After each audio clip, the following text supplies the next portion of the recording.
ایک بڑھیا آقا کریم علیہ السلام کی بارگاہ میں حاضر ہوئی اور انہوں نے آ کر حضور سے کوئی مسئلہ پوچھا.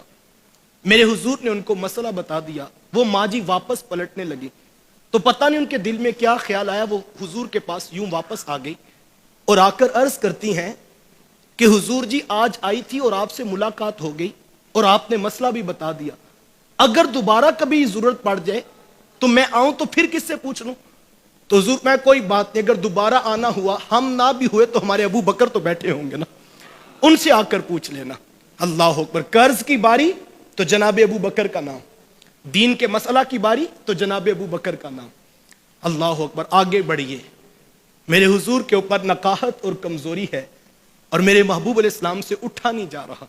ادھر صحابہ مسجد نبوی میں انتظار کر رہے ہیں کہ کسی شخص نے پیغام دیا تو آقا کریم علیہ السلام نے ام المومنین سیدہ عائشہ صدیقہ رضی اللہ تعالی عنہا سے فرمایا, کہا ابو بکر کو حکم دیجئے کہ وہ لوگوں کو نماز پڑھاتے. عرض کی حضور وہ رقیق القلب ہیں, وہ نرم دل والے ہیں, وہ آپ کے مصلے پہ آپ کے بغیر نہیں کھڑے ہو سکیں گے. حضور میں ابو بکر کو حکم دو کہ وہ لوگوں کو نماز پڑھا دے.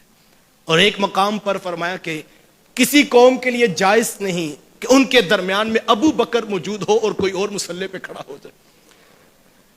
قرض کی باری تو جناب ابو بکر کا نام, دین کے مسئلہ کی باری تو جناب ابو بکر کا نام, مصلی امامت کی باری تو جناب ابو بکر کا نام.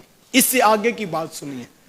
میرے حضور تشریف فرماتے, صحابہ بیٹھے تھے اور مجلس کا انداز یہ بتایا جاتا ہے کہ جب حضور جلوہ فراز ہوتے تو میرے حضور کی دائیں جانب جناب ابو بکر بیٹھے ہوتے اور بائیں جانب حضرت عمر رضی اللہ تعالی عنہما بیٹھے ہو.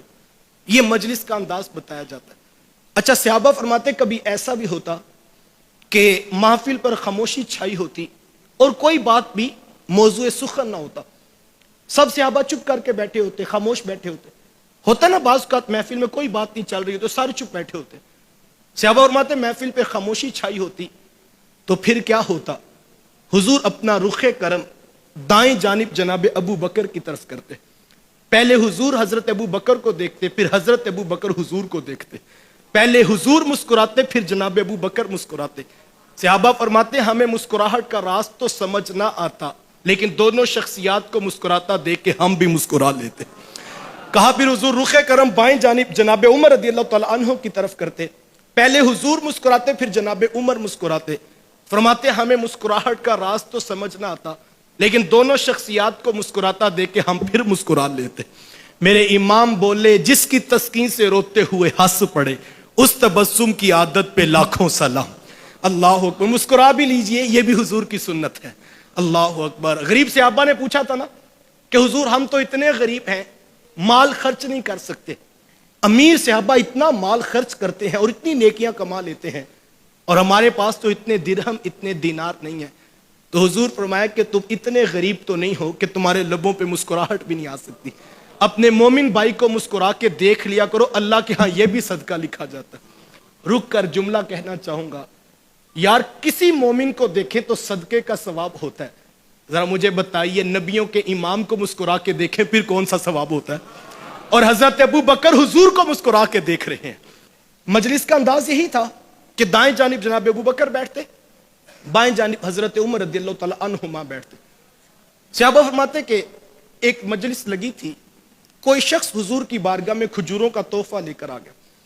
آقا کریم علیہ السلام کی عادت کریمہ تھی کہ حضور اس تحفہ کو قبول کرتے, اور صحابہ کی یہ عادت تھی کہ صحابہ جب نیا تازہ پھل مدینے میں پکا کرتا تو سب سے پہلے لا کر حضور کی خدمت میں پیش کرتے, اور حضور دعا دیتے اور پھر صحابہ کو برکت نصیب ہوتی. بلکہ ایک روایت میں نے پڑھا ہے کہ جب مدینے میں نیا کھجور کا پھل پکتا تو میرے حضور چوم کر وہ آنکھوں کو لگاتے, اور حضور فرماتے کہ اے عائشہ جب مدینے میں تازہ پھل پک کر آیا کرے تو مجھ محمد کو مبارکباد بھی دیا کرو. تو یقیناً تازہ پھل نیا پک کر آتا تو صحابہ حضور کی بارگاہ میں پیش کرتے. تو کوئی شخص کھجوروں کا تحفہ لایا, حضور نے قبول کیا, اور عادت کریمہ تھی کہ حضور دائیں جانب سے چیز کو بانٹ دیا کرتے, اور ہر اچھے اور نیک کام میں میرے حضور دائیں جانب کو ترجیح دیتے تھے.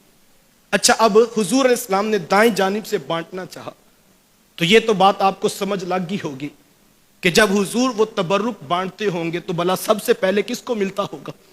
وہ تو جناب ابو بکر صدیق رضی اللہ تعالیٰ عنہ کے ملتا ہوگا. تو حضور علیہ السلام نے یوں ہاتھ بڑھایا تو میرے حضور کا ہاتھ رک گیا. آج محفل کا انداز بدلا تھا. آج جناب ابو بکر نہیں بیٹھے تھے بلکہ ایک چھوٹا بچہ حضور کے پاس بیٹھا ہوا.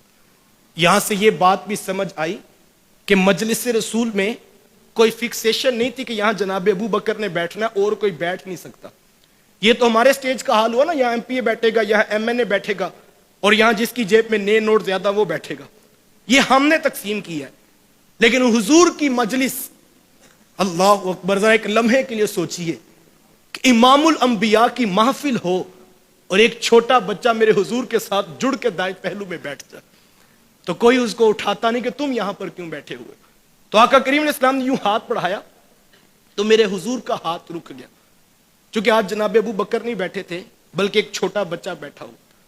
تو حضور اس بچے کی طرف مخاطب ہوئے اور آقا کریم علیہ السلام نے اس کو مخاطب کر کے کہا, بیٹا حق تو آپ کا ہی بنتا ہے, کیونکہ محفل کا اصول ضابطہ یہی ہے کہ جو دائیں جانب بیٹھا ہوگا پہلے تبرک اسی کو ملے گا. تو بیٹا حق تو آپ کا ہی بنتا ہے, لیکن اگر آپ اجازت دیں تو میں ابو بکر کو نہ دے دوں. میں کہتا ہوں مولوی صاحب کو تو خلافت کی ٹینشن بنی ہے. خلافت تو بہت بڑی چیز ہے صاحب. میرے حضور تو کھجوریں بھی بانٹیں, دل کرتا ہے پہلے ابو بکر کو عطا کروں. یار خلافت تو بہت بڑی چیز ہے, یہاں تو کھجوریں بھی بانٹیں تو پہلے ابو بکر کا خیال آ جاتا ہے. تو حضور, میں بیٹا حق تو آپ کا ہی بنتا ہے, لیکن اگر آپ کہیں تو میں جو ہے وہ ابو بکر کو نہ دے دوں. اور ایک روایت میں ہے کہ حضور اسی بچے کو دینے لگے تو حضرت عمر بول پڑے, عرض کی حضور اگرچہ حق اس کا بنتا ہے لیکن میرا بھی دل کرتا ہے پہلے آپ ابو بکر کو پیش کریں. اللہ اکبر. تو حضور, میں بیٹا حق تو آپ کا بنتا ہے, لیکن اگر آپ کہیں تو میں ابو بکر کو نہ دے دوں. تو وہ چھوٹا بچہ نگاہیں نیچی کر کے انتہائی ادب سے عرض کرتا ہے کہ حضور جی آج نیڑے لگ کے بیٹھا اس لیے ہوں کہ پہلے تبرک میں نے لینا ہے. تو حضور اسی کے دامن میں جھولیاں ڈال دیتے ہیں